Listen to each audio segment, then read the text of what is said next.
Hey everyone, welcome to Sugar Melts. Thanks for stopping by my channel. I've got a project today that I was just playing around with while watching some Sunday afternoon football, and I came down to my craft space to see if my measurements worked. Oh my gosh, these little gift boxes are so fast, easy, cute, and honestly, more durable than most little boxes I've made, because there's no seam on the bottom and only a couple seams on the side. They've got a little lid so you can put ribbon on them. They work with single-sided paper. They're going to work with double-sided paper. They work if you've got one really large image like this one here. It's kind of got this large fern image on it, but it just looks so beautiful on this box.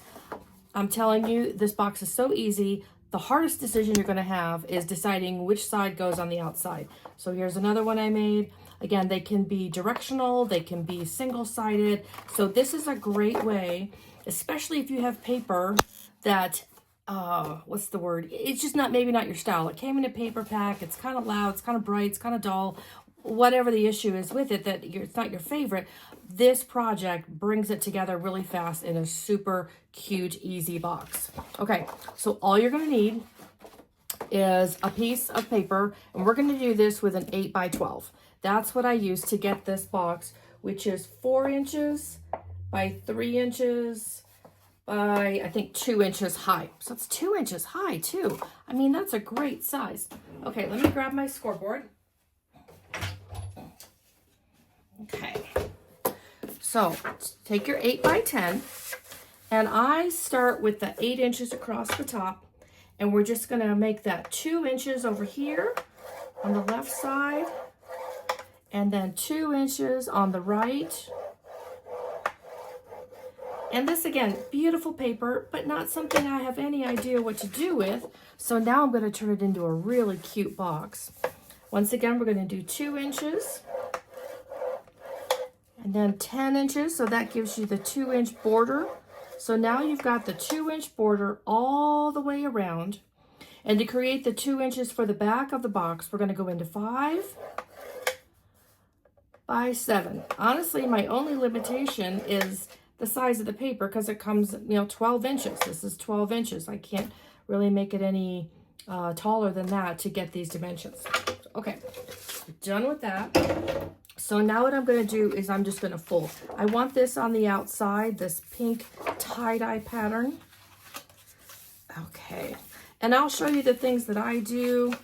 And you can decide if you, I like to round the corners. Otherwise, I would sit here and miter all the corners, where you trim it so that nothing gets caught. And I don't feel like mitering the corners. But on this box, just a little corner rounding seems to take the edge off. Okay. So now we've got all of our folds and all of our boxes, and you'll see you've got 1, 2, 3, 4, 5 sections, and that leaves 4 score lines on both sides. We're going to cut all 4 of those. Just go right up to the center. That's all you're going to do. All 4. Seriously, this is such an easy project. You're going to be able to do this having watched this video one time. Okay. Okay, those 4 are cut. Then we're going to cut on this side. And this is such a great time of year to be making those boxes, whether you have Christmas gifts, Secret Santas that are coming up, Halloween treats for coworkers, whatever you've got going on. This is such a great little project. I'm going to go ahead, and I like to corner round on these different tabs. Everything except this middle one, but I might even do that one today. It's kind of a weird corner rounder I have, so don't mind any bad words I say trying to get these little corners in here. Definitely can't corner round once you start securing. That gets really tricky. So I have to kind of go under the paper here. Okay. So yeah, I was just watching football, watching some videos on the side. And I saw one for a box, but they didn't have any measurements. So it was kind of, I was like, wonder how she did that, because there were no measurements. So this way I can get that out of the way here. There we we go.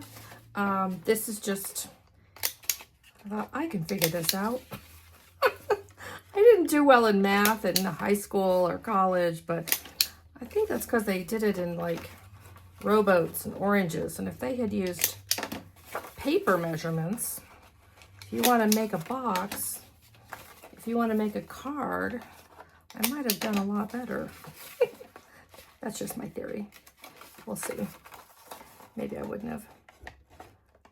Okay, almost there, folks. I just think it softens those edges and makes the box a little more durable because it's not going to snag so fast having those points. Okay. Okay, so now, oh my gosh, we're almost done. All we have to do is assemble. So normally I would probably use like a PVA or a Tombow glue, but so you don't have to sit here, watch me while it literally paint dries, glue dries, I'm going to go ahead and just use my adhesive, which is not what I would normally do. So I'm not recommending that you use adhesive tape, but I just think for today's purposes to keep it going fast, this will be a little bit easier for you. So bring both tabs in. Here we go. You don't have to do the bottom one, just those side ones. And then we're going to secure the first two. It's going to secure really fast because it's this tape. Here we go. Bring the next two tabs out. And again, we want to do the outside, everything but the bottom. You can. It just really won't make a big difference. Again, I would think, I even used glue stick on all my others. That came together really nicely. I just don't think this tape really has long term. Bring these two in.